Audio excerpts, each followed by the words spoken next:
Muito bom. Então, começando o nosso encontro de hoje pela aula número 30, que é a aula sobre solos, tá? Aula 30 de Geografia é a aula sobre solos. É importante perceber, é a página 361 do Caderno do Aluno, página 84 do livro-texto, tá? Então, o resumo vai começar na página 84 e vai até o final do capítulo, que é o último assunto aí, né? É relevo do Brasil e solos, né? Então, acaba, acho que é página 89. Aí, no Caderno do Aluno, página 361.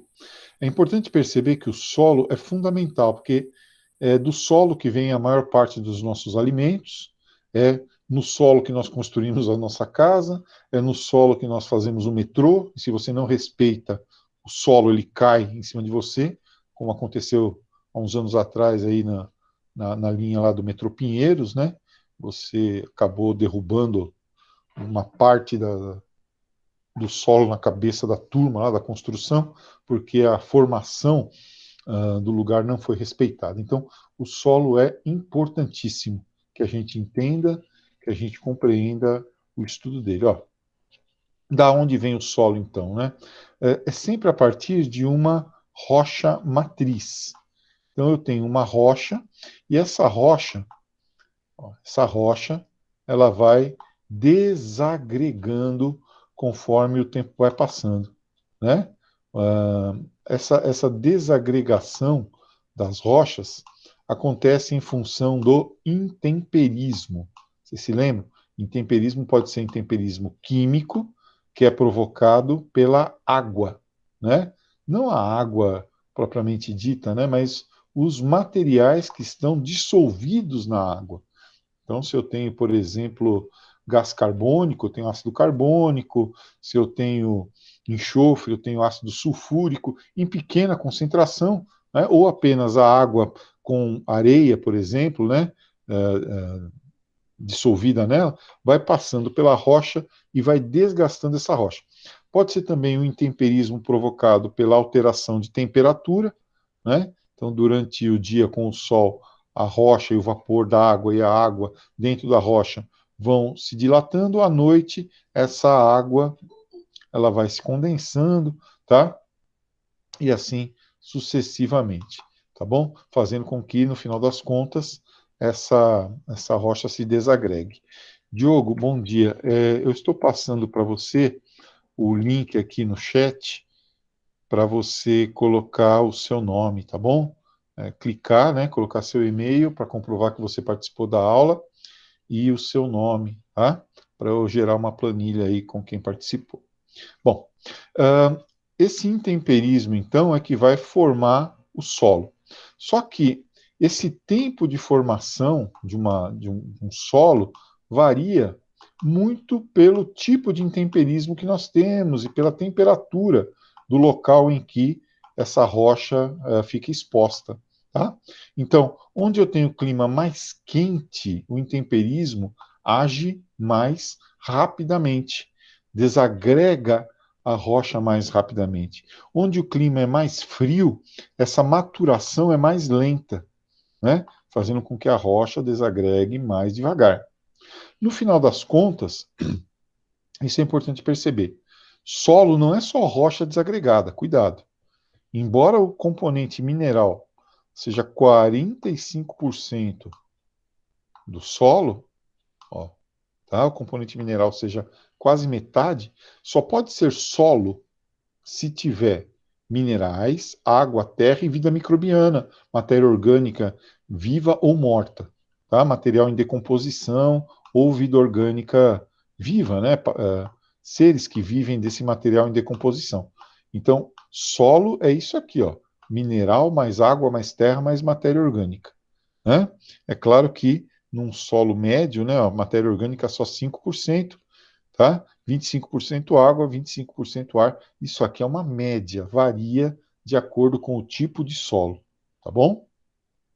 Pessoal, quando vocês tiverem alguma dúvida, abram o microfone e falem, porque eu não consigo ver aqui pelo chat, né, quando está aparecendo a tela, tá bom? Bem, então aqui, ó, essa flecha aqui indica a passagem do tempo, né? Tempo geológico. e é longo. Então, por exemplo, o solo que está sendo agricultado, hoje, né, ele tem aí uns 5.000 anos, mais ou menos, tá? Então, o solo que está sendo cultivado hoje, ele já se formou há cerca de 5.000 anos. A ação dos agentes intempéricos, a água, o vento, né, vão batendo nessa rocha mãe, também chamada de rocha matriz. Ela vai se desagregando. O material orgânico, por deposição, né, a força da gravidade mais a ação do formato do terreno, vai se depositando nele e vão se formando os horizontes do solo, tá? Cada camada horizontal dessa aqui, ó, é um horizonte do solo. O primeiro horizonte é o horizonte O, tá? Conforme o material vai apodrecendo, né, ele vai formando humus, que é esse material aí já decomposto, que garante também fertilidade ao solo. E a rocha-mãe vai ficando aqui embaixo e vai perdendo também capacidade, né, vai perdendo tamanho em função do acúmulo de material acima dela. O próprio intemperismo físico provocado pela raiz das plantas vai fazendo com que essas rochas vão se desagregando.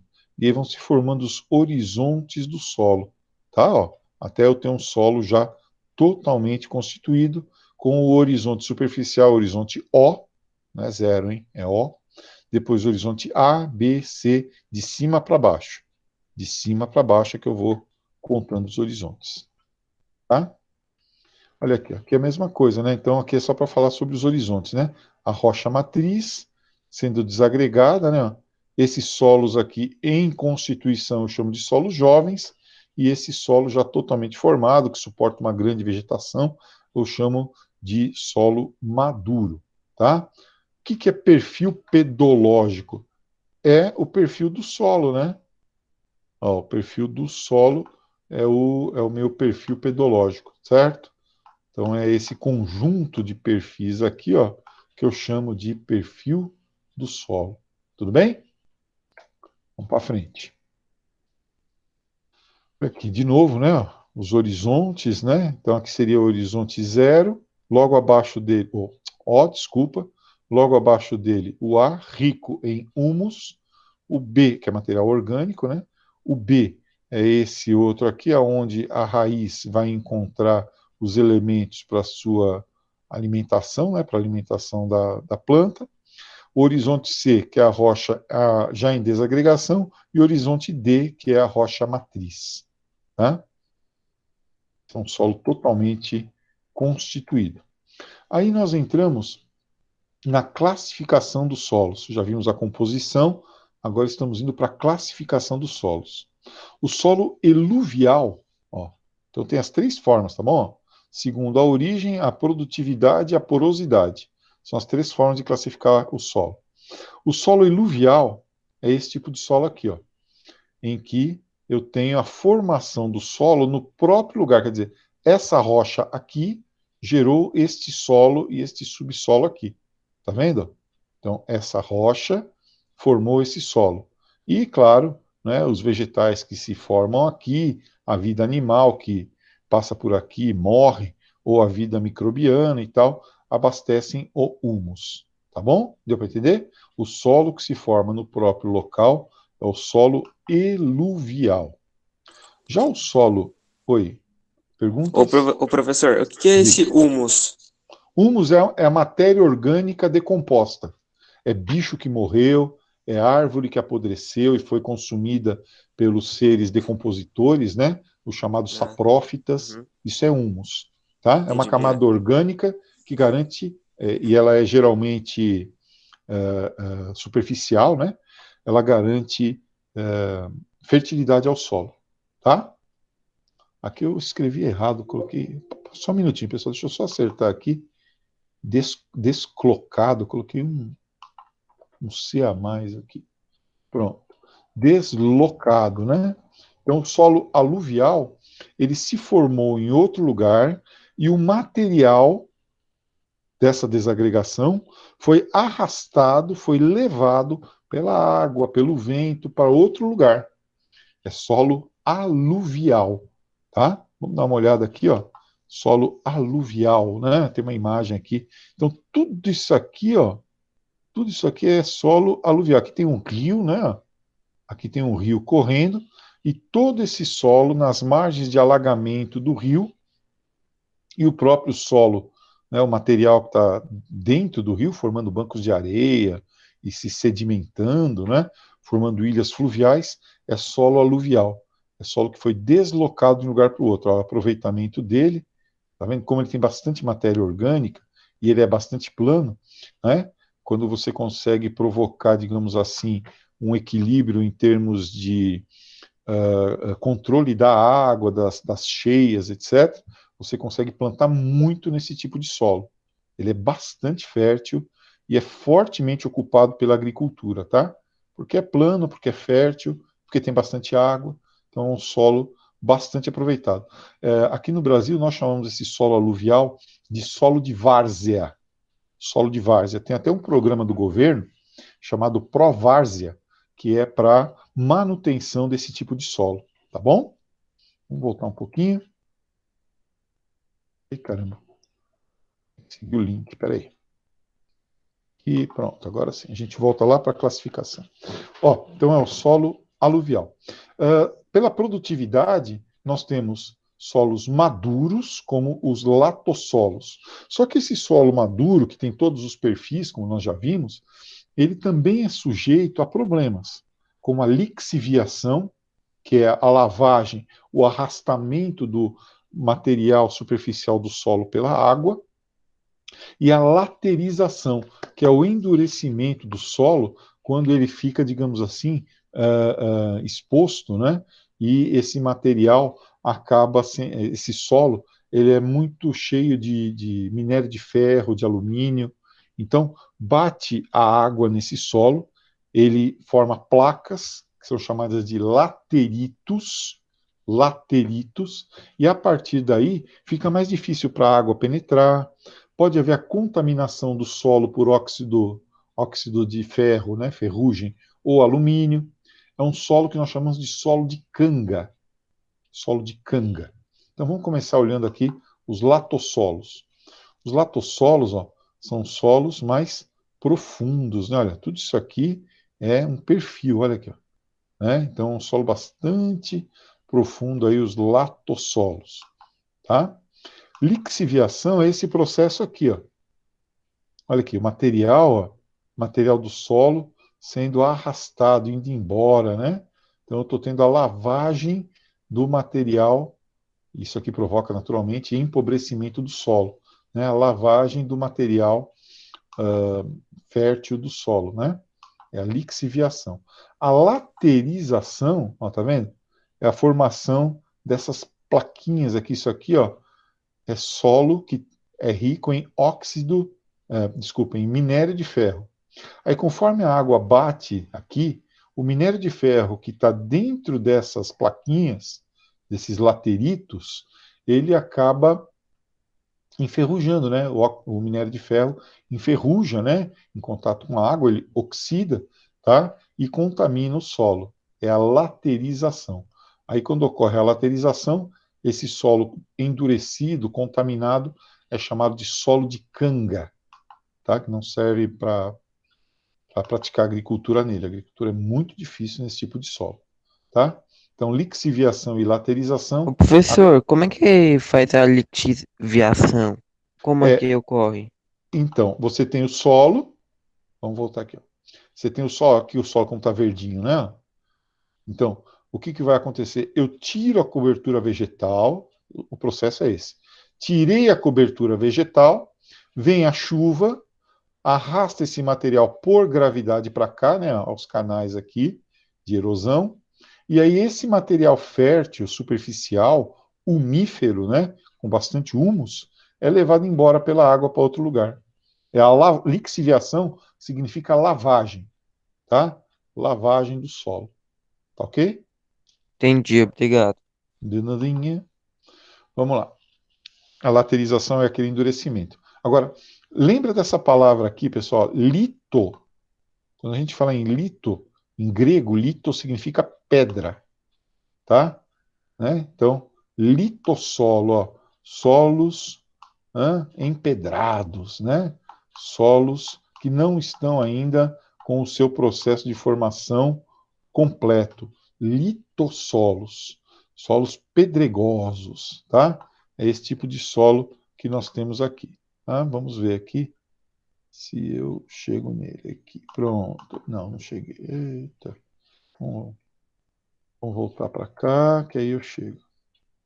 Ciência, aqui. Pronto. Litossolos. Aqui, ó. Isso aqui é um litossolo, ó. Isso aqui é tudo pedra, ó. Tá vendo?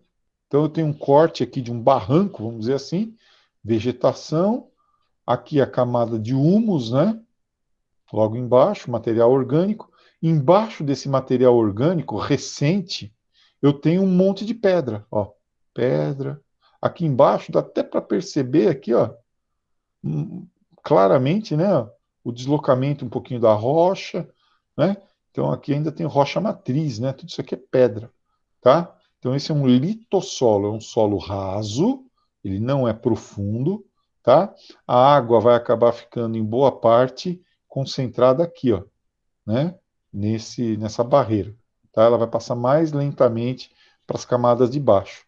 Ô, Então, professor, oi. existe algum processo para acelerar esse processo de formação do solo jovem? Na verdade, você teria que trabalhar com o clima, né? Nessas áreas de clima mais frio, você faria isso. O que o Entendi. pessoal faz é o contrário. É pegar esse solo aqui de cima e levar para outro lugar.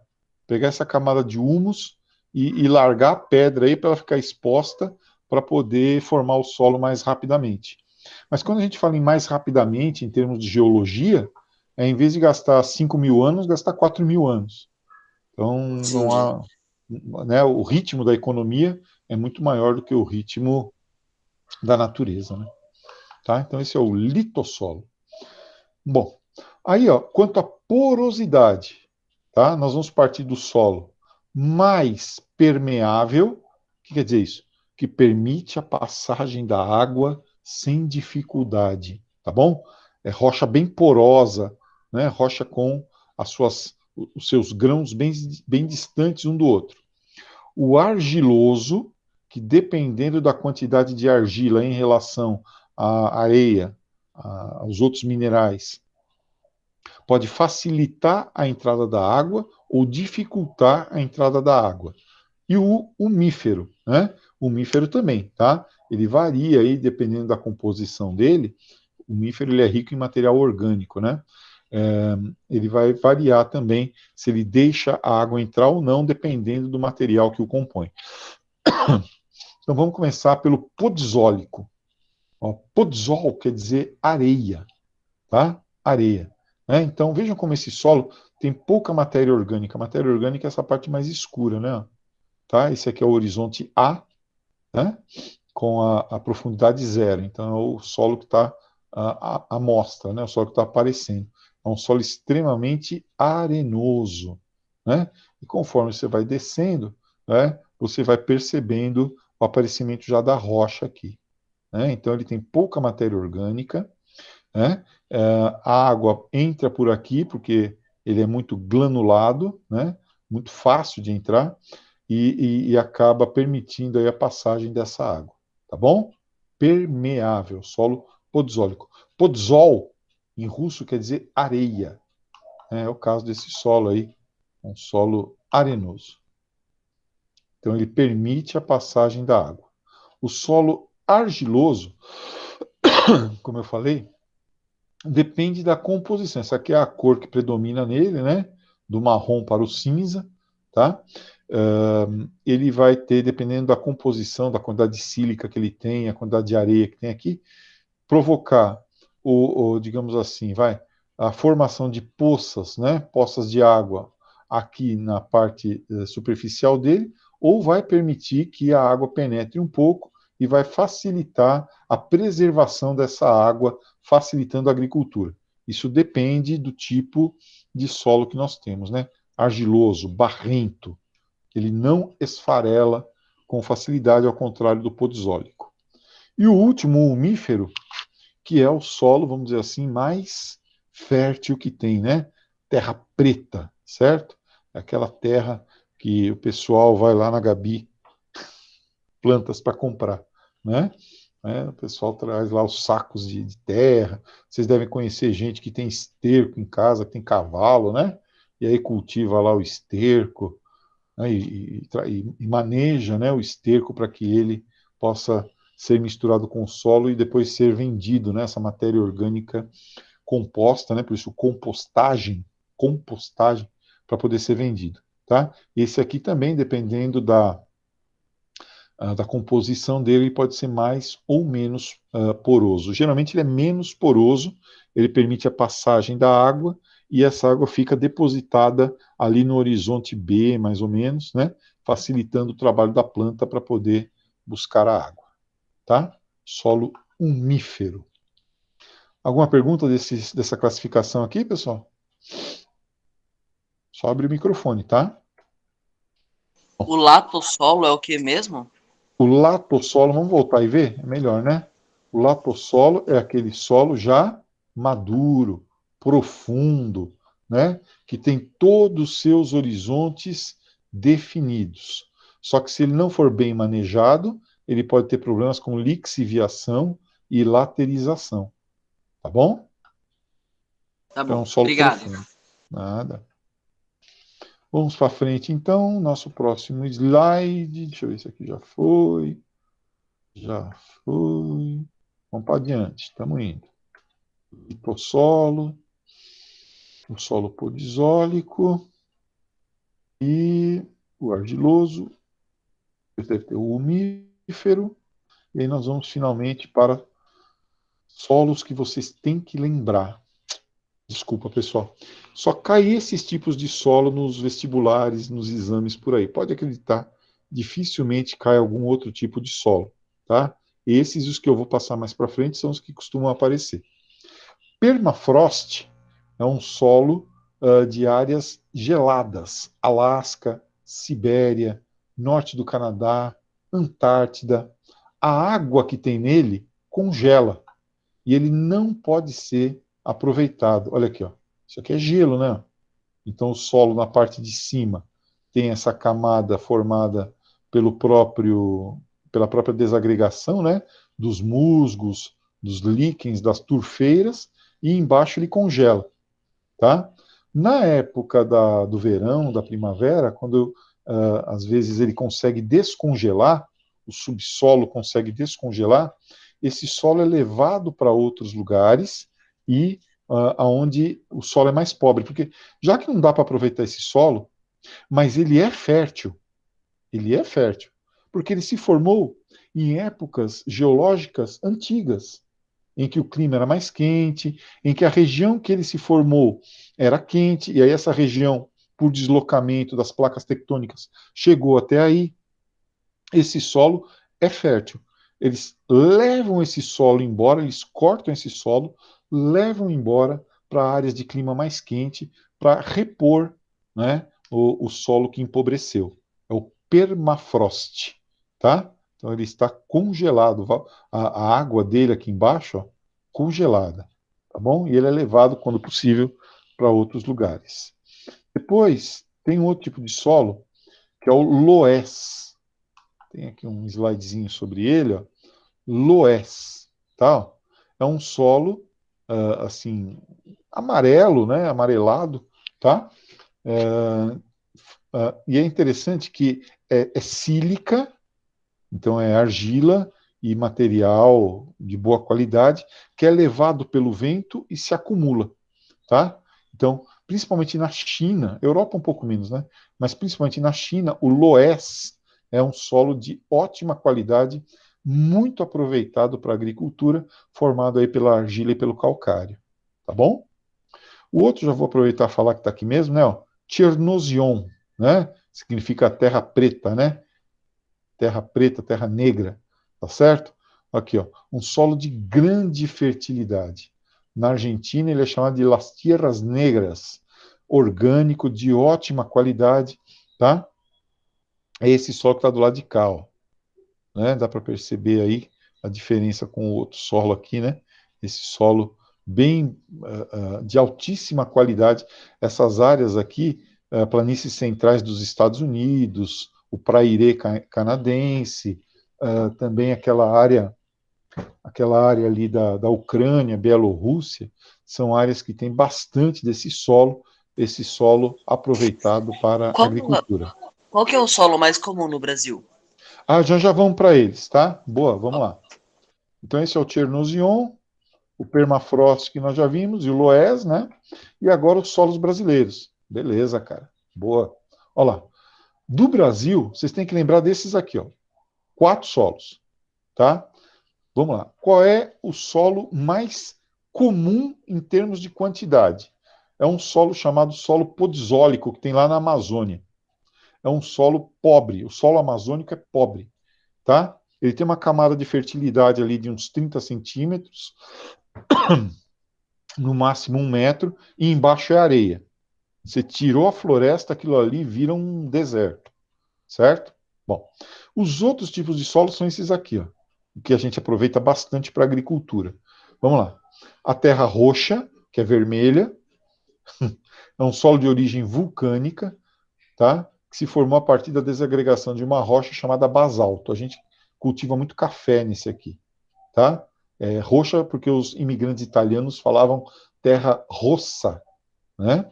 Ele acontece muito no Paraná, no oeste de São Paulo, por isso que o paranaense é chamado de pé vermelho, né? Olha aí, ó, por causa dessa terra roxa, dessa terra vermelha que tem lá. O massapê, ele é um solo argiloso, profundo, tá? De aspecto meio cinzento, certo? Típico da zona da mata nordestina, que nós usamos ele tradicionalmente para o cultivo de cana-de-açúcar. Um solo sedimentar, ele não é vulcânico, tá bom? O salmourão ou salmourão, depende, vocês vão encontrar os dois tipos, também é um solo vulcânico, presta atenção nisso. Você encontra ele lá no centro-oeste, presta atenção. Mato Grosso, Goiás, Rondônia, para onde está indo hoje em dia o cultivo de soja, o cultivo de algodão. Só que ele é um solo muito ácido, pela formação dele, né? A desagregação do granito. Então, ele tem que ser corrigido. Você tem que colocar cal, esse cal neutraliza essa acidez, e aí ele se transforma. Também aqui eu esqueci uma letrinha. Deixa eu falar, viu? É que no fim a gente não está nem enxergando, mas desagregação, tá? A desagregação do granito. Então também é vulcânico, só que é um solo salmourão ou salmourão de baixa fertilidade, tá? Se ele não for corrigido, é de baixa e média fertilidade. Quando você coloca o cal, a fertilidade aumenta. E finalmente o solo de várzea, né, sobre o qual nós já falamos, que é aquele solo aluvial formado pelo arrastamento de material orgânico em direção às planícies dos rios. Tá? Então esses são os 4 grandes tipos de solo do Brasil. Olha aqui. Né? Então a terra roxa, bem vermelhinha, tá? O salmourão, que é aquele solo o salmourão, a partir da formação da desagregação do granito, né? O massapê, lá do Nordeste brasileiro, da zona da mata, e o solo aluvial, ó, isso aqui, inclusive, um solo de mangue, né? Essa foto especificamente é uma foto de mangue, olha aqui, ó, as árvores do mangue, né? Com essas raízes aéreas para quando sobe a maré, né? Então aqui, um manguezal tem esse tipo de solo aluvial. Professor, Ou de várzea. Oi. qual que é o solo mais predominante no Brasil? O que nós temos mais é aquele da Amazônia, em quantidade é o da Amazônia. Mas os mais produtivos são esses aqui, ó. Depois do solo lá da Amazônia, que é aquele solo podzólico, né? Que eu falei que não se aproveita para quase nada. O segundo é o salmourão em quantidade. E depois nós temos manchas de terra roxa. O massapê acontece só no Nordeste. E outro solo importante, né, pela quantidade de rios que nós temos, é o aluvial. Então, mais ou menos nessa ordem, né, seria aqui do salmourão para o aluvial as quantidades de solo que nós temos. Entendi, obrigado. Tá bom? Bem, a partir daí nós temos o problema da degradação, né? Quer dizer, por que acontece a degradação? Se o solo é tão importante, né, para produzir matéria-prima, alimento, para garantir aí o lugar que nós vamos construir nossas casas e tal, por que a gente permite a degradação e como ela acontece? Permitimos a degradação porque somos burros, só, né, não entende, só vemos a situação imediata, no curtíssimo prazo, e a degradação acontece por vários fatores. Primeiro, porque a gente não constrói, por exemplo, não planta, né, da maneira adequada. Tá? A gente queima o solo para limpar o terreno, a gente queima a plantação para limpar o terreno. E com isso você mata a vida microbiana do solo, né? Você mata a vida orgânica do solo com a queimada. Tá? E as queimadas são gigantescas, né? Basta ver o que aconteceu. Basta ver o que aconteceu em agosto do ano passado, aquela nuvem preta que veio lá da Amazônia em direção ao nosso estado aqui, né? Aquilo era fruto das queimadas, né? Lá na região amazônica, passando pelo Cerrado. É que é tanta desgraça nesse país que a gente nem lembra, mas foi em agosto do ano passado, Ô, tá? Acaba professor, provo... Oi, aquilo foi em Mato Grosso ou foi na Amazônia? fala de novo que... Aquilo foi no Mato Grosso ou foi Hum. na Amazônia? Veja, o Mato Grosso, boa pergunta. O Mato Grosso tem uma parte dele que é a Amazônia, tá? E segundo lugar, uma parte da Amazônia propriamente dita, né? O sul do Pará ali também puseram fogo. Então, aquela fumaceira toda veio com a massa equatorial continental na nossa direção. Mas é só, ó, pessoal, presta atenção um pouquinho. Excelente, ó. O norte do Mato Grosso também é bioma amazônico, tá bom? Lembra disso, por favor. A pergunta aí, não sei quem fez, foi excelente. Porque, veja, tem até um parque indígena, a Reserva Nacional do Xingu, né, que é indígena, que foi colocada estrategicamente naquele local porque tem vários biomas diferentes ali. É um encontro de biomas, é uma zona de transição entre a floresta amazônica, o cerrado, a mata dos cocais. Por isso que o Xingu fica ali, para poder receber tribos de diferentes biomas, né, que entram em contato com o ser humano e acabam sendo desalojadas e vão morar lá no Xingu. Tá?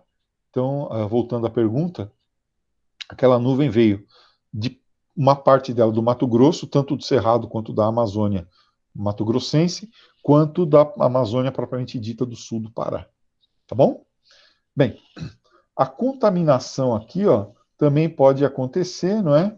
Por conta dessas queimadas, né? As queimadas também contaminam o solo porque tiram a vegetação, facilitam a entrada de produtos químicos danosos, né? Resultantes da própria queimada. Então, às vezes, a queimada produz muito potássio, né? E esse potássio acaba contaminando o solo. E contaminando também o lençol freático e os rios, né? Outra coisa que a gente erra muito é o tal do plantio em declive. Ao invés de fazer o terraceamento, a gente planta no sentido da escarpa. E aí, quando vem a chuva, leva todo o material embora e provoca, inclusive, colapso do solo, né? O solo acaba desbarrancando. Outra coisa para contaminar, agrotóxicos e fertilizantes, que contaminam, porque é usado em excesso, tanto o solo quanto a água, né, do entorno, o lençol freático e o rio. E é claro, quem consome o produto também, né? E por último, a falta de manejo sustentável, você plantar intensivamente em solo frágil, ou você desmatar para colocar produto de exportação, produtos que são estranhos ao bioma. Então você acaba tendo aí todas essas formas de degradação ambiental do solo. O cultivo em terraços, deixa eu só mostrar para vocês. Só mostrar isso aqui é a aula já de amanhã, tá? E que eu quero mostrar o cultivo em terraços. Isso aqui são os exercícios, vocês vão ver lá. Professor, qual é o Oi. tipo de solo que tem no Pantanal? É um solo aluvial, quer dizer, ele vem de outros lugares, tá? É um solo aluvial de alagadiço, então é um solo de várzea, tá? O Tá, cultivo em terra, obrigado. Nada. O cultivo em terraços é esse aqui, tá? Ó. Então você faz o terraceamento, né? Você faz essas barreiras e Degrau, coloca né? os degraus, exato. E vai cultivando aqui, né? Então vem a chuva, diminui a velocidade da água, aumenta a absorção e você acaba não tendo os problemas de arrastar material, de lixiviação, colapso do solo, etc. Tá? Então aí são as chamadas curvas de nível que você pode fazer quando é arredondado. Tá bom? Então acho que era isso que eu tinha para hoje. Tudo bem, pessoal? Dúvidas a respeito de solos? Problemas? Não? Ninguém quer falar nada? Então eu vou pedir para vocês fazerem os exercícios para amanhã disso aí e no tempo, né, irem fazendo o resumo também desse capítulo que começa na página 84 do livro-texto e vai até a página 89 do livro-texto, tá? Agora eu vou partir para a aula de história, né? São 9h33, né? Então nós vamos partir para a nossa aulinha de história, tá bom? Então, por favor, eu peço que vocês peguem seus cadernos de história, seus livros de história, caderno do aluno de história. Trata-se da aula 27 e 28. No livro-texto é o capítulo 14, começa na página 91. Então é a partir daí que vocês vão fazer o resumo do capítulo inteiro, né? Acho que são 5 páginas aí, tá? É o resumo aí que a gente está pedindo para vocês a respeito desse assunto. No caderno do aluno, por favor, página 313, tá bom? Vocês se lembram que vocês fizeram um seminário, aliás, excelente, a respeito da Ásia, África e América no período lá mais antigo, né? Falaram lá sobre o reino Songhai, Gana, sobre os mongóis, etc. Esse aqui é um capítulo que se refere a essas mesmas regiões, só que agora no início da Idade Moderna, tá bom? Então vamos começar a nossa aulinha de história. A aula agora acabou a Idade Média, ó, nós encerramos esse período histórico aqui, tá bom? Ó, acabou, né? Feudalismo, etc, etc. E agora nós vamos começar a Idade Moderna, de 1453 a 1789, tá? Ó, 1453, a queda de Constantinopla, né? Marca o início da Idade Moderna, e vai até a Revolução Francesa, em 1789. Tá bom? Nesse período, nós vamos ter tudo isso aqui para estudar. Expansão marítima, nós já estudamos, uma parte do absolutismo também. Vem vindo aí renascimento cultural, reforma, né? E aí depois a transição para a Revolução Francesa, para a Idade Contemporânea. É importante perceber que essa etapa da nossa história, né, da história ocidental, é a etapa de consolidação da burguesia. Então, a burguesia que se formou aqui no finalzinho da Idade Média, a burguesia que se forma no fim da Idade Média, e agora ela vai em direção à Idade Moderna, né? Tá? Então, ela faz uma aliança com o rei, né, a burguesia que se formou aqui assim, e vai começar primeiro com o capitalismo comercial ou mercantilismo, vai acumular capital e depois embarca no capitalismo industrial, já das revoluções industriais. Primeira, segunda revolução industrial. Tá? A queda de Constantinopla é marcante porque nesse mesmo ano, acaba também a Guerra dos 100 Anos entre a França e a Inglaterra. Tá? Então aqui começa a Idade Moderna, e aqui termina a Idade Moderna. A burguesia percebe que o rei e a nobreza são obstáculos para a continuidade da evolução das forças produtivas e acaba derrubando, derrubando o edifício do antigo regime. Tá? Vamos lá. O que vai acontecer na África, né? Nesse período aí? A África, pessoal, estava meio que isolada, digamos assim, da civilização ocidental durante boa parte da Idade Média, e aí ela foi se desenvolvendo. Quando os portugueses começaram a procurar um caminho para as Índias, vocês se lembram bem, né? Isso nós já vimos, começou em 1415 com a conquista de Ceuta. A África começa a entrar em contato com os europeus, com Portugal principalmente, né? É o chamado périplo, é o contorno da África, né? A navegação tentando contornar a África para chegar até as Índias. Conforme os portugueses iam entrando em contato com os africanos, eles iam deixando esses caras aqui, ó. Iam deixando, não, né? O navio naufragava, ele nadava, ia até a terra, se não morresse afogado, evidentemente, né? E entrava em contato com as tribos, com os nativos. Esse outro tipo de pessoa aqui, ó, o degredado, pessoas que cometiam crimes em Portugal e podiam escolher entre a pena de morte ou serem levados para um desses lugares aí, né? Inclusive para o Brasil vieram muitos, né? E não podiam depois, não podiam voltar para Portugal mais. Veja, esses caras, principalmente os degredados aqui, acabavam, porque não podiam mais voltar para Portugal, senão eles eram mortos, né? Eles acabavam se dedicando ao comércio. Eles se associavam às elites locais e passavam a comercializar com essas elites. E abasteciam essas elites com produtos europeus, eles serviam como um elo entre os portugueses e os nativos, né, as tribos locais. Então, esse comércio agradava muito às elites locais, que conseguiam, inclusive, armas de fogo para lutar nas suas guerras tribais, né? Acabavam, inclusive, tendo vantagens aí ao se associarem com os portugueses.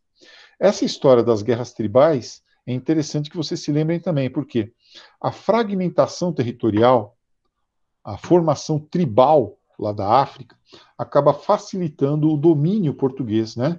Porque são pequenas unidades tribais lutando entre si.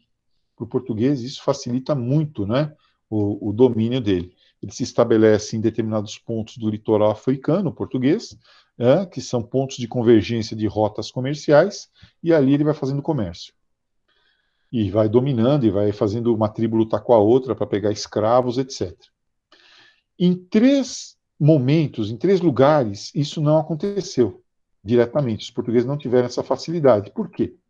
Porque eles encontraram reinos organizados, tá? Reinos com poder centralizado. Esses 3 reinos aqui, ó. O reino de Mali, esse meu mouse não está valendo nada, hein? O reino de Mali, o reino de Oyo Benin, aqui eu digitei errado, né? É Benin, e o reino do Congo. Tá? Então, nesses 3 lugares, a estratégia portuguesa de simplesmente aproveitar a fragmentação territorial para explorar os caras não funcionou, né? Então vamos ver aqui esses 3 reinos, né? Mali, Oyo, Benin e Congo. No Mali, né, ou o reino do Mali, tá? Nós vamos ter esse reino do Mali dominou o reino de Gana, que vocês falaram lá no seminário. Esse reino, vocês vão ver depois no mapinha, eles vão dominar todo o sul ali da África, a África subsaariana, ao sul do deserto do Saara. Eles entram em contato através das rotas comerciais que atravessavam o Saara com comerciantes árabes, e esses comerciantes árabes acabam ensinando para eles o islamismo. Eles se convertem ao islamismo, eles se tornam muçulmanos. Isso dá a eles um elemento a mais de unidade, né, de união política.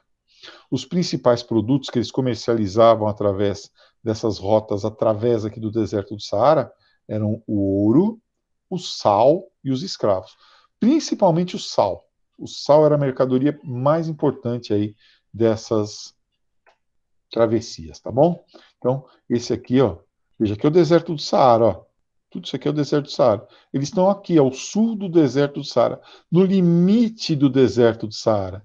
Por isso que eles conseguem fazer todo esse domínio sobre as rotas transsaarianas, né?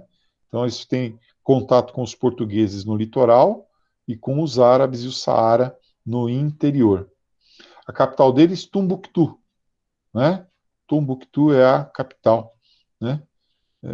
Eu não sei, quando eu peguei essa foto, eu vi esse aqui, ó, Eu tive a impressão que era um cara com as pernas para cima, né? Sei lá. Bom, então, rotas comerciais transsaarianas, Tombuctu era a capital deles. O outro reino, o reino de Oyo Benin, tá? Já no Golfo da Guiné, né, que é no bojo da África, tá? E olha aqui a quantidade de produtos que eles comercializavam com os portugueses, ó. O marfim que eles tiravam lá dos elefantes, a pimenta que eles cultivavam, o azeite de dendê, né? Dendê que tira aquele azeite que ainda é usado no Brasil, inclusive para a fabricação de combustível, né? Biocombustível, né? E é natural da África, a produção de tecidos, sobretudo de linho e algodão, e o cobre que eles exploravam lá na região deles. Tá?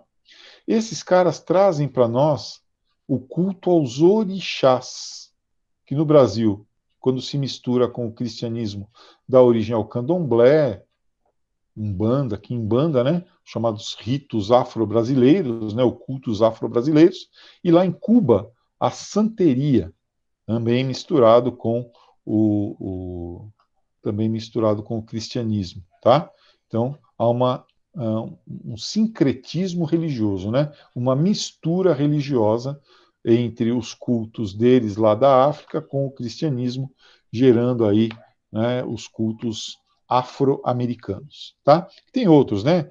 Tem também o voodoo, né, lá da região do Caribe, tem outros. Popularmente e erroneamente, nós chamamos de macumba. Né? A macumba, então, vem disso aí. Macumba, na verdade, é um instrumento musical, né, uma flautinha. Quem toca macumba é o macumbeiro. Bom, está aqui o reino Oyo Benin, ó, Golfo da Guiné, né? Golfo Bojo da África. Hoje em dia corresponde a partes de Benin, Nigéria e Togo, tá? E eles vão aí fazer esse comércio com os portugueses, né? Uma civilização bastante evoluída. O terceiro reino é o reino Congo. Esse reino Congo se baseia principalmente no idioma que os nativos falavam, que era o Banto. Né? Boa parte deles também veio para o Brasil, mas veio como escravos. Tá? Eles vieram como escravos. Tá? Esse reino, muito poderoso localmente, fez uma aliança com os portugueses, se aliou mesmo aos portugueses, se cristianizou, até para se opor às outras tribos que eram, digamos assim, animistas ou muçulmanas. Então eles fecham uma aliança com os portugueses se tornam aliados deles nas guerras locais e vão fornecer, então, esse reino aí, né, vai fornecer uma grande quantidade de escravos para Portugal, tá? Uma grande quantidade de escravos aprisionados nas guerras intertribais, né, lá daquela região. Inclusive, os portugueses só vão sair dessa região em 1973, né, lá na descolonização, né, vai formar um país chamado Angola. Os angolanos, que inclusive tem alguns aqui no Brasil, alguns em Ribeirão Pires, inclusive, vendendo capinha de celular. Tá? Então aí, ó, o reino Congo, né, em direção ao interior da África, tá? Fazendo fronteira com outros reinos com os quais eles lutavam, tendo o apoio dos portugueses. Esse marrom que vocês estão vendo aqui, ó, é tudo que se relaciona ao reino Congo, né, ao idioma banto, tá? Né, dos congoleses. Aliança com Portugal. Bom. O professor. Oi. Aconteceu algum evento marcante como guerra, unificação entre esses reinos? Unificação entre eles não, ao contrário, o que nós temos é a fragmentação deles, né? O europeu chegando e destruindo esses reinos culturalmente e forçando uma fragmentação deles, e estabelecendo impérios coloniais completos, porque o português ele só se estabelecia no litoral, ele queria fazer comércio e tal. Já os caras que vêm depois, os holandeses não, mas os franceses, os ingleses, os belgas, os alemães, eles vão querer dominar o território inteiro. Então eles acabam forçando a dissolução desses reinos aí. Tá? Tudo bem? Entendi. Valeu. Beleza? Bom, na Ásia, a apostila destaca dois reinos, tá bom? Dois impérios, né? O Império Chinês da dinastia Ming e o Império Mogul lá na Índia.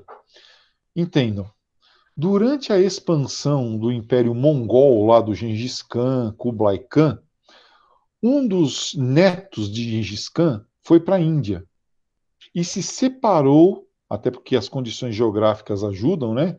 Tem lá o Himalaia, né? E se separou do Império Mongol, criando o império que foi chamado lá na Índia de Império Mogul. Tá? Então, Mogul é a forma que o indiano fala mongol. Como os mongóis faziam, né? Ele encontrou elementos importantes da cultura persa, já na Índia, como o zoroastrismo, por exemplo, que é uma religião, e da cultura muçulmana ali dos paquistaneses e tal. Então, o Império Mogul aproveita essas influências da Pérsia, como o idioma, por exemplo, né, e dos muçulmanos, como a religião. E para quê?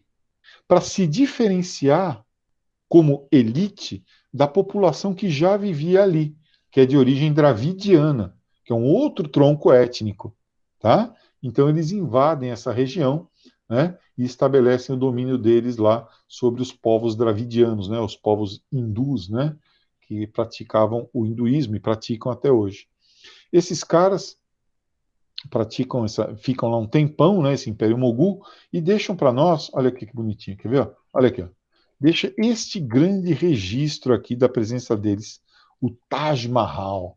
Ó, o Império Mogul, ele foi se expandindo, né? Ó, foi se expandindo, conforme vindo a partir do norte e descendo até o extremo sul aqui da Índia. O Taj Mahal foi construído por um imperador mogul para servir como, digamos assim, local de último descanso da sua esposa, né? Ele amava tanto a esposa que ele fez esta construção toda para colocá-la aí depois que ela morresse, tá? A ideia dele era colocar joias, pedras preciosas em todos esses pontos aqui da parede, cobrir tudo isso aqui de pedra preciosa, né? Mas ele morreu antes. Ele morreu antes e não deu para colocar pedras preciosas em toda a parede, só na sepultura dela e na sepultura dele, né? Esse é um dos patrimônios da humanidade. Essa foto, felizmente, está fechada aí, né? Está focada aí. Se você amplia essa foto, você vai ver que em torno aí do Taj Mahal nós temos favela, é um negócio horroroso, tá? E aqui, ó, por essa presença aqui, esse minarete, você pode perceber a presença muçulmana, né? Então, os minaretes são os lugares aonde os mujahidins sobem aqui, né, os imãs, para avisar os fiéis de que vai começar a oração e fazer a oração para quem não cabe dentro da mesquita, que acompanha as orações muçulmanas 5 vezes ao dia, do lado de fora. Então, aqui em cima, o cara sobe e faz a reza deles lá. Tá? Então, aqui garante, né, mostra, né, prova a presença muçulmana. Então, esse é o Taj Mahal. Professor, não é a cultura hindu, alguma coisa assim, nessa Então, época? é isso. Na Índia, você tem várias religiões, tá? Na Índia você tem, ó, presta atenção, o Sim. hinduísmo, que é também chamado de brahmanismo, que tem aqueles deuses lá, Shiva, Brahma, enfim, Vishnu, né? Aqueles deuses todos. Depois, tem uma outra religiosidade lá, que é o budismo. Você não deve esquecer que Siddhartha Gautama, vírgula, o Buda, o iluminado, nasceu na Índia, né? Então tem lá o budismo também. Tem outros lugares que tem uma religião, num lugar chamado Punjab, mais ou menos aqui, assim, ó, a região do Punjab, eles têm uma religião chamada Sikhismo. São Sikhs. Sikhs, S-I-K-H-S. Esses Sikhs, eles têm uma religião que junta preceitos do islamismo e do hinduísmo. Muito louco. Tem outra ainda que é o zoroastrismo, né, em que o cara, por exemplo, não é enterrado. O camarada, quando ele morre, ele é colocado em cima de plataformas de madeira, em bosques, para que a natureza o consuma. Né? E tem os muçulmanos. Né? Então, os moguls aqui, ó, eles eram muçulmanos. Tá? Mas não é por causa disso que desapareceu, ou que desapareceram as outras influências religiosas. Né? A Índia é um lugar onde tem muitas religiões Entendi. diferentes. É muito legal. Eu gostaria de Eles, conhecer a Índia. eles o respeitavam, assim? Eles Sim, não faziam nada? exatamente. Exatamente. Eles se diferenciam e se respeitam. Até porque não tem como você ir contra 600 milhões de pessoas, né? Aquela elite que estava ali no poder era pequena se quisesse desrespeitar a religião dessa gente toda, tá? Ô, Entendi, professor, obrigado. Oi. Zoroastrismo não era aquela religião que tinha, tipo, magos e eles acreditavam que a Terra era plana? Eu li em um livro. Não sei se eu entendi Sim. muito bem. Não, é isso mesmo, É isso? zoroastrismo, é isso mesmo. Inclusive, o nome zoroastrismo é por causa do profeta deles, Zoroastro, Zoroastro. né? Aham. Isso. Ou Zaratustra, né? Exatamente, é Entendi. isso mesmo. E ainda tem gente que segue essa religião, viu? É A que eu família do. pesquisei. Ah, Eu pesquisei e eu não encontrei nada no Google. Eu fiquei, será que eu li estava errado? é isso mesmo. A família do Fred Mercury, aquele do Queen, né? Não sei se vocês viram o filme Bohemian Rhapsody. A família dele era, né? E é ainda zoroastrista. Então tem seguidores ainda. Eles não aceitam, por exemplo, a adoração de imagens, eles aceitam só o fogo sagrado, tá? Eles dividem o mundo, né, em duas grandes forças, né? Uma que eles chamam de Arimã, que é o mal, a mentira, e outra que eles chamam de Ahura Mazda, que é a verdade. Por isso que essa religião também é chamada de Mazdeísmo, né? Se você talvez procurar na internet como Mazdeísmo, talvez você encontre mais referências, tá? Mas é isso mesmo, é do Zoroastro. Ai, Bom, legal. A dinastia Ming, olha lá. Essa dinastia importante, então, consegue unir a China, né, consegue unir a China, consegue alimentar os chineses e esses chineses, devidamente alimentados com arroz, começam a se reproduzir em grande quantidade, né? Só para vocês terem uma ideia, nessa época a China tinha cerca de 160 milhões de habitantes. Hoje em dia ela tem 1 bilhão e 300 milhões, né? É o crescimento aí exponencial. Uh, Pior que coelho, né? Oi? Tá pior que coelho. Mais ou menos. E os chineses, nessa época, eles vão começar, de fato, na dinastia Ming, a formar a sociedade deles como nós a conhecemos hoje, né? Com o taoísmo, né? A partir dos escritos de Lao Tse, a busca do caminho do meio, né? O Tao Te Ching, evitar os extremos. Também o confucionismo, a ideia de que você deve preservar a memória dos seus antepassados, deve respeitar os mais velhos. Outra coisa que os Ming organizaram concursos públicos para preencher cargos de confiança no governo, os chamados mandarins, tá? Esse negócio que o chinês tem até hoje de estudar igual um louco, vem lá do mandarinato, né? Que são os concursos públicos. Então, uma família de camponeses pegava um dos filhos e deixava ele só para estudar. Por quê? Se ele conseguisse passar nesses concursos, ele arrumava a vida da família inteira, né? Ele virava funcionário do imperador e arrumava a vida da família toda. É a famosa, começou nessa época, a lei das 10 mil horas, né? Se em 3 anos você estudar, em 3 ou 4 anos, né? 4 anos, você estudar 10 mil horas, você passa em qualquer concurso. Começou com esses caras. Quando os portugueses chegaram lá, os chineses não deixaram os portugueses entrar em todo o território, não, tá? Deram lá para eles um porto, o porto de Macau, e falou: ó, vocês ficam aí, nós vamos fazer comércio só nessa região aqui, tá? Para não acabar com a civilização deles. Outra coisa, eles fizeram uma grande esquadra, né? Comandada por um cara chamado Cheng Ho. Esse cara, ele estava dando a volta do Oceano Índico e em direção à Europa quase. Mais um pouquinho ele chegava à Europa e já pensou? Um chinês ia descobrir Portugal. São as grandes navegações ao contrário, né? Mas em 1536, o imperador chinês, preocupado com problemas que aconteciam no norte lá da China, invasões, né, que estavam acontecendo no norte da China, e também preocupado que se ele descobrisse um caminho alternativo para a Europa, ele teria que pagar ou melhor, receber menos, né, pelos produtos que a China exportava, esse imperador mandou Sheng Ho parar com as expedições dele. Os navios que a China tinha, que eles achavam que eram excessivos, foram queimados. Foi proibido a construção de novos navios. E a China se fechou e se isolou. Tá? Então vamos dar uma olhadinha aqui na China. Ó. Professor, tinha algum conflito entre esses dois impérios? O Mogul e o chinês não tinham, porque tem barreiras geográficas entre eles, né? Tem toda a Ásia Central. Himalaia? Tem o Himalaia e tem os desertos da Ásia Central, né? E aí prevalece também a teoria que quanto mais comércio você faz, menos guerra você faz.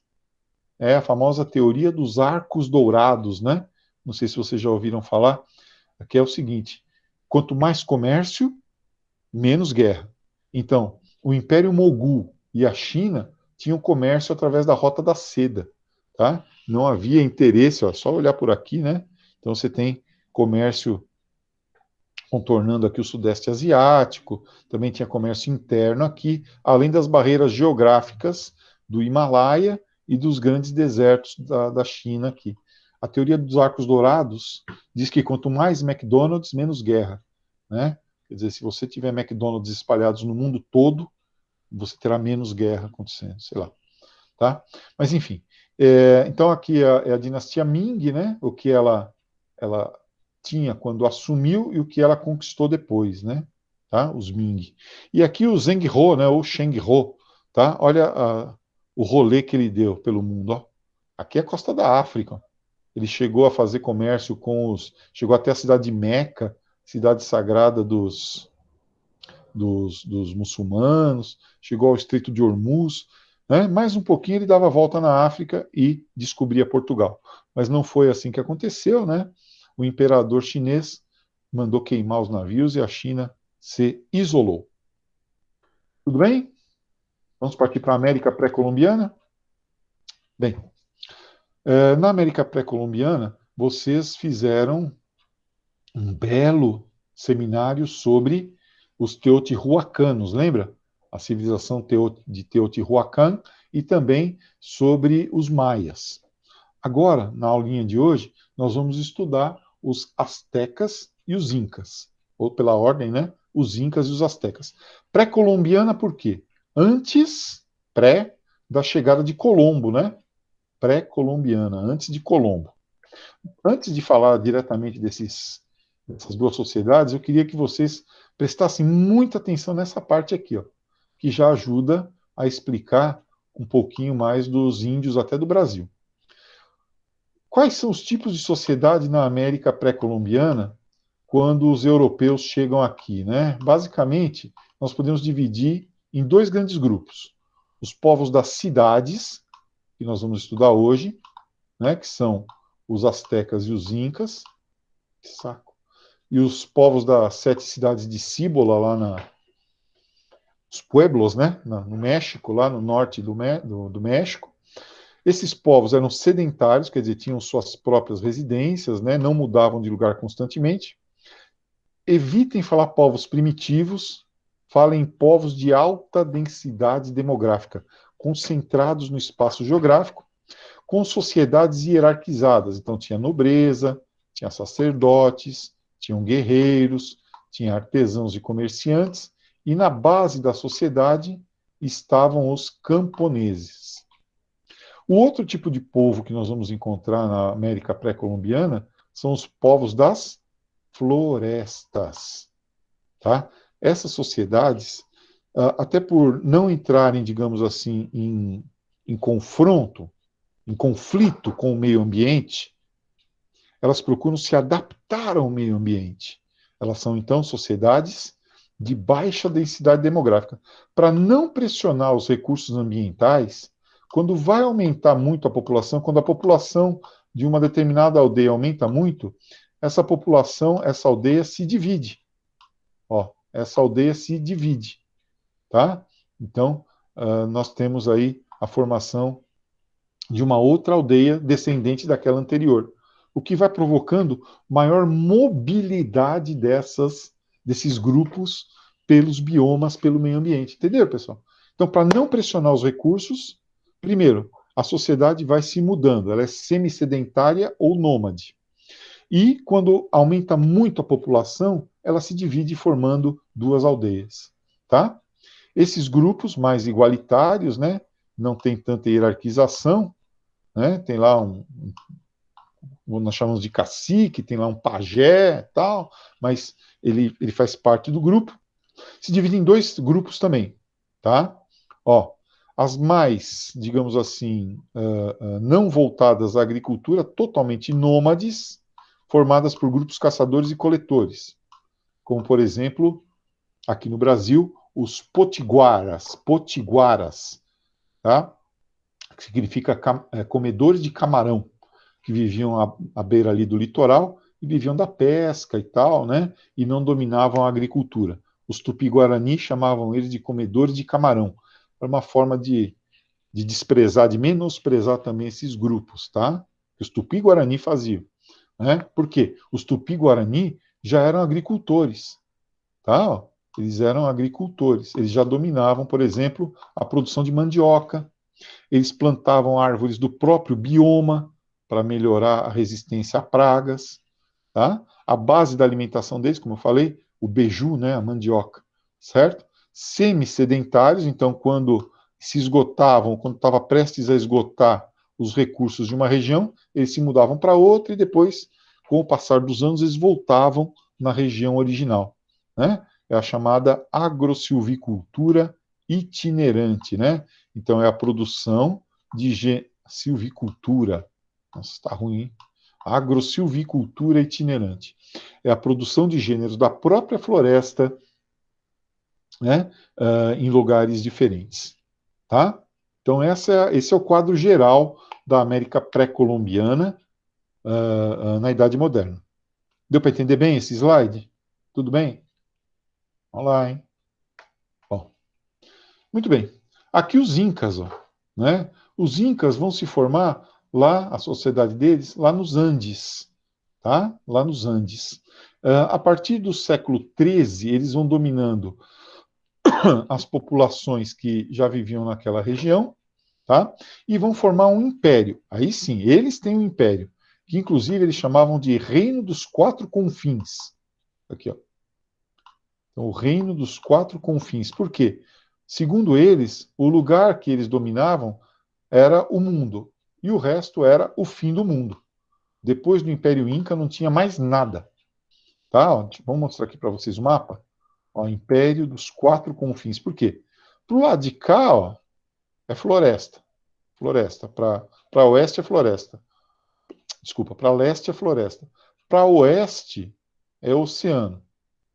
Para norte é montanha vulcânica e para o sul é o deserto de Atacama. Então era como se o mundo acabasse aqui.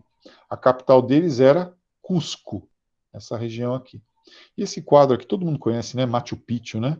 Uma cidade aí que foi preservada, digamos assim. Bom, eles achavam que eram governados por Deus, o Deus Sol encarnado no Inca. Agora eu quero que vocês prestem atenção. Parem de mexer no WhatsApp enquanto eu falo e prestem atenção. Por favor. Primeiro, olha lá, o Inca, que era o imperador, viajava por todo o reino. E nas províncias, nas aldeias, ele era, digamos assim, obrigado a se relacionar sexualmente com as filhas dos nobres locais, da elite. Então, com a presença dele lá, inclusive em termos sexuais, que ele era obrigado a fazer, então ele passava 10 dias lá numa aldeia, 30 dias numa aldeia, ele tinha que ficar transando lá com as filhas dos nobres. Presta atenção. A família dos nobres, os nobres e as moças, então, passavam a fazer parte da nobreza. Essa nobreza local, esses governadores locais, que agora eram parentes do Inca, da família do Inca, porque ele tinha transado com a filha, mesmo que elas não engravidassem, formavam uma elite governante que eram os curracas. Aqui, ó. Os curracas, ótimo, apaguei, né? Bom, enfim, os curracas, tá? Esses curracas, por suas vezes, lá nas aldeias, nos Ailus, faziam a mesma obrigação, cumpriam a mesma obrigação que o Inca. E se relacionavam sexualmente, etc., com as filhas dos camponeses. Entendeu? De tal forma que eles se tornavam família do camponês. E o camponês, dessa maneira, também era família do Inca. Né? Era como se fosse uma grande rede de parentesco, em que um era parente do outro, em que todo mundo era família. Um sistema, então, de reciprocidade. Deu para entender isso? Né? Um sistema de reciprocidade, em que todo mundo se considerava parente. Então, quando você era chamado para trabalhar na agricultura, para cultivar milho, ou para levar terra de um lugar para o outro, ou para empilhar pedra para fazer cidade, etc., etc., nesse sistema aqui, de servidão coletiva, chamado mita, que é a forma de trabalho deles, é como se você estivesse trabalhando para a família, para o Estado, que o Inca é o imperador, e para Deus, porque o Inca é Deus. O Inca, ao mesmo tempo, é seu parente, seu imperador e seu Deus. Quer dizer, um sistema sofisticado de manter o povo quietinho no seu lugar, né?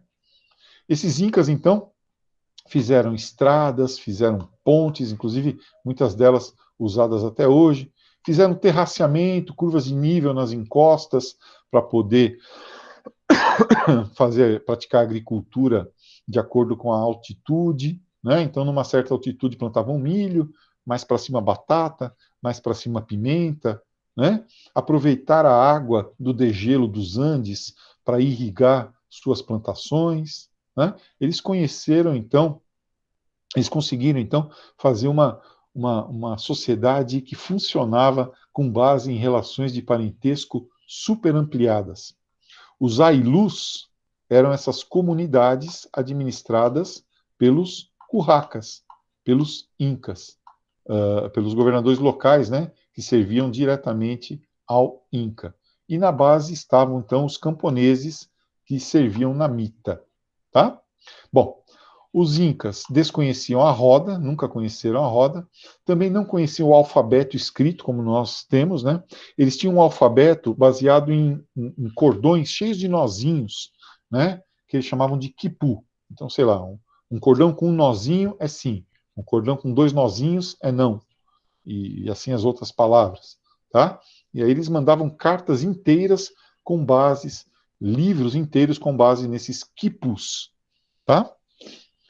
Já falei sobre o aproveitamento aqui da altitude, né, para o cultivo, né, e amplos conhecimentos eles acumularam na medicina, porque a princípio a religião deles era sacrificial, né, então eles matavam os caras, dissecavam os cadáveres. Na escultura, principalmente a escultura em ouro e prata, né, o que atraiu fortemente os espanhóis, né, e só que essas esculturas, o ouro e a prata para eles tinha valor porque o ouro representava o sol e a prata representava a lua, uma entidade masculina e uma feminina. Então, o valor do ouro era religioso e não monetário. E como toda civilização que se apoia na agricultura, eles tinham muitos conhecimentos de astronomia.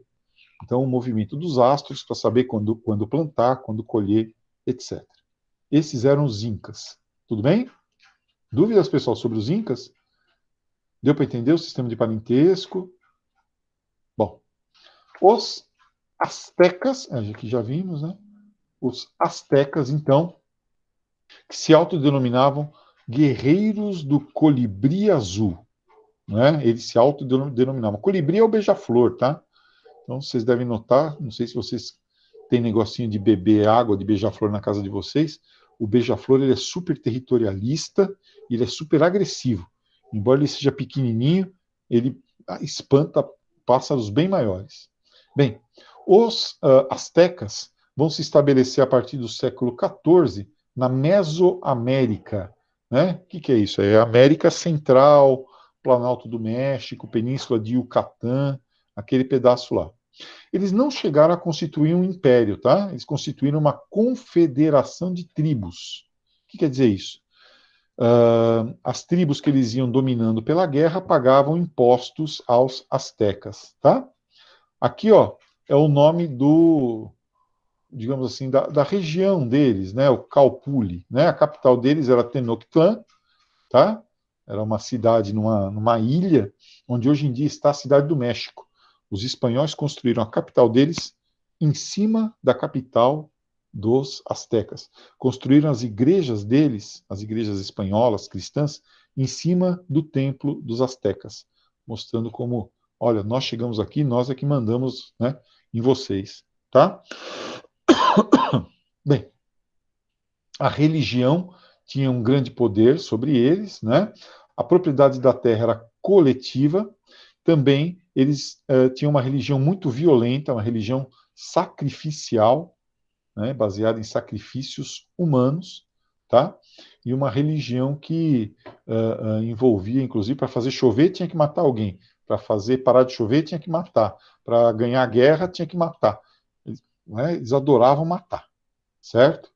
É uma religião, então, sacrificial aí, de grandes dimensões. Outra coisa, para você melhorar de vida, você tinha que ser um grande guerreiro.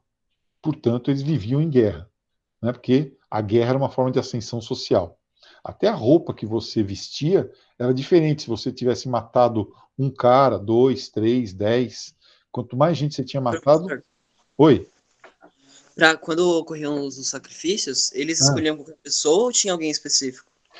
beleza. 2 tipos de pessoa. Quando o sacrifício era, por exemplo, para que chovesse, né? Eles pegavam uma criança, tinha que ter até 6 anos de idade, filha de um pobre, de um camponês, porque para chover vai beneficiar o camponês, teoricamente, tá? Eles pegavam a mão dele, abriam a mão aqui, assim, né? E arrancavam a pele da mão, esfolavam a mão dele e jogavam sal. Para quê? Para que a criança chorasse muito. E para que o Deus deles lá da chuva se, digamos assim, emocionasse, né? Se comovesse com aquele choro da criança e também chorasse, né? Então as lágrimas do Deus da chuva, né? Do Thor deles lá, era a chuva, né? A chuva eram as lágrimas desse Deus, tá? Quando eles tinham que matar muita gente, aí eles pegavam prisioneiros de guerra, né? Então pegavam prisioneiros, 2.000, 2.500 pessoas, para fazer um festival e matar. E quando Então, um era para psicopata, né? oferecer, por exemplo, uma esposa para algum deus, né, um sacrifício e tal, aí pegavam filhas da nobreza, né, e elas recebiam então folhas de coca, né, e ficavam lá, e eram envenenadas ou estranguladas até morrer. Não tinha o coração arrancado, não. Tá? Que o que eles curtiam mesmo era arrancar coração, né? Aí é interessante. Depois nós já vamos ver mais sobre isso. Pessoal, isso aqui, ó, é a bandeira do México, né? Por que eu coloquei a bandeira do México? Porque essa civilização toda, que nós estamos vendo aqui, se desenvolveu lá no México, né? E os espanhóis que acabaram com eles. Bom, esse povo, os astecas, eles saíram de um lugar chamado Planalto de Aztlán, fica lá no que seria hoje o sudoeste dos Estados Unidos. E essa é a mitologia deles. E começaram lá uma marcha, né? E aí, essa marcha só ia acabar quando eles encontrassem, quer dizer, qual era o lugar de destino deles, qual era a terra santa deles. A marcha só ia acabar quando eles encontrassem uma pedra, e nessa pedra, tá aqui a pedra, tivesse um cacto, e nesse cacto tivesse uma águia, e essa águia tivesse uma cobra no bico. Quando eles encontrassem uma cobra no bico de uma águia pousada num cacto que estava plantado numa pedra, era porque eles tinham chegado no lugar de destino deles. Consta que eles encontraram esse lugar lá na capital deles, Tenochtitlan. Por isso que eles se estabeleceram lá. E na bandeira do México, até hoje, está preservado, né? Essa mitologia asteca contada em uma só figura, né? Então, essa figura da bandeira do México resume essa mitologia da formação dos astecas aqui. Tá bom? Por isso que eu pus essa bandeira. Bom, aqui eu trouxe para vocês verem alguns trechos do Códice Mendoza. Esse Códice Mendoza é um livro, né? Um códice é um livro, aqui é uma página dele, escrito pelos astecas e traduzido pelos espanhóis. Mostrando, então, quando o camarada matava uma pessoa, está escrito isso aqui, tá? Quando ele matava uma pessoa, isso aqui é um prisioneiro, né, pequenininho, né? O inimigo é sempre menor, ele podia vestir uma determinada roupa com um certo escudo. Quando ele matava duas pessoas, ele podia usar um outro escudo, uma outra roupa, e assim sucessivamente, ó. 3 pessoas, 4 pessoas, 5 pessoas.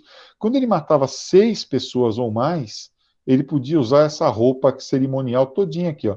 Ele virava um guerreiro da águia e coisa e tal. Tá vendo? Então, tinha uma distinção, até no modo de vestir, de acordo com a quantidade de prisioneiros que você matava, né? Como você saía no campo de batalha. E aí toda a sua vida melhorava em função disso, e também da sua família, né? Esse aqui é a área que eles dominaram, né? Que é a região ali do México Central, tá? Região do Planalto Mexicano, onde eles estabeleceram Tenochtitlan, que era uma cidade que ficava no meio de um lago que acabou sendo aterrado, né? E hoje é a cidade do México. Aqui nós temos, aqui sim, ó, a cena do sacrifício asteca, né?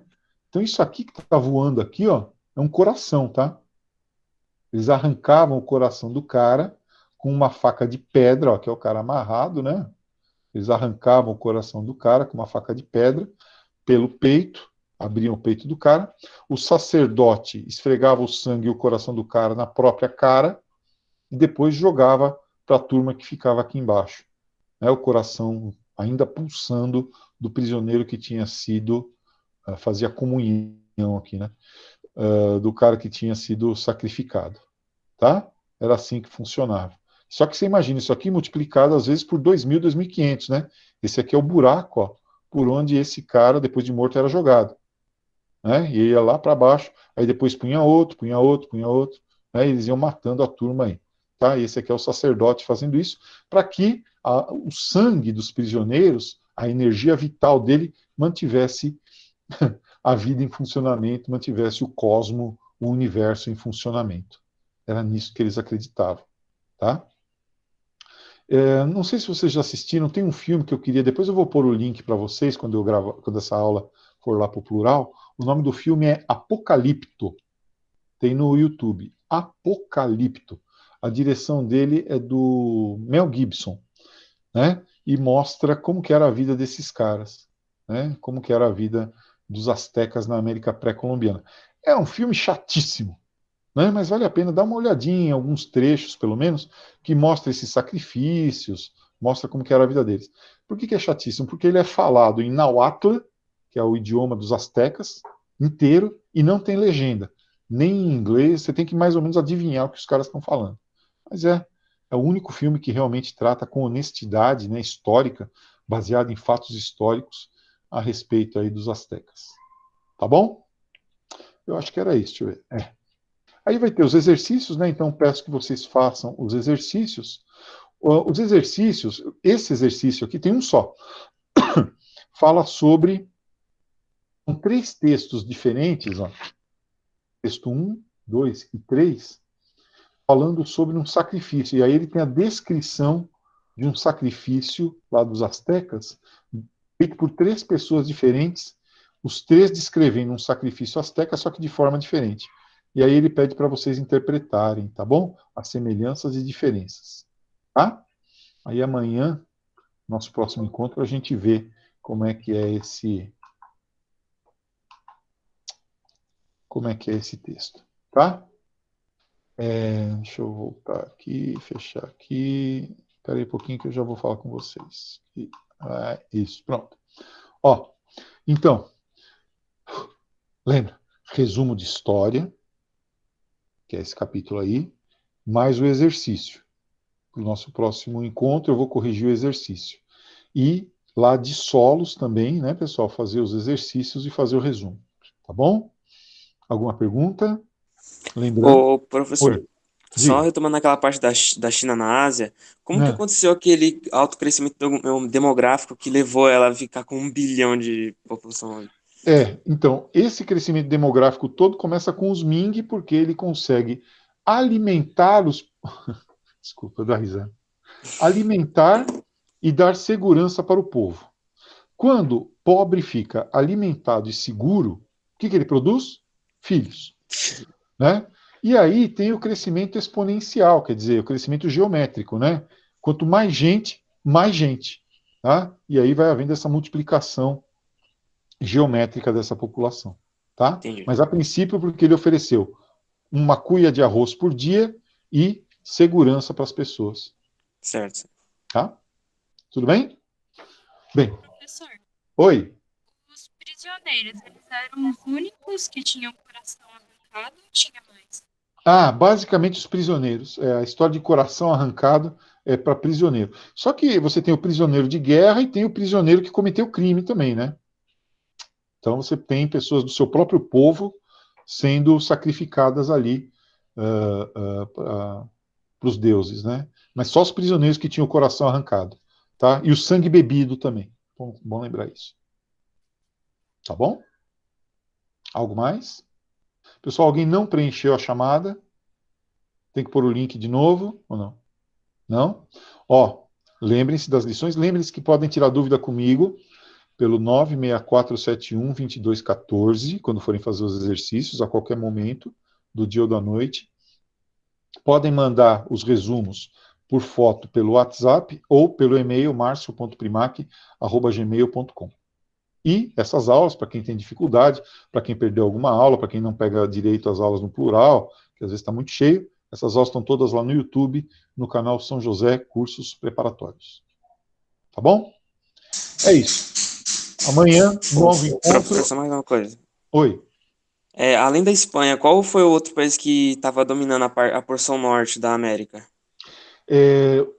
Em busca da chamada passagem pelo noroeste, né, que seria mais um caminho alternativo para a Ásia, né, das especiarias, nós tivemos os holandeses, os ingleses, que fundaram as 13 colônias, e os franceses, que fundaram ali a Louisiana pelo Canadá. Então, holandeses, Entendi. franceses e ingleses. A turma das chamadas navegações tardias.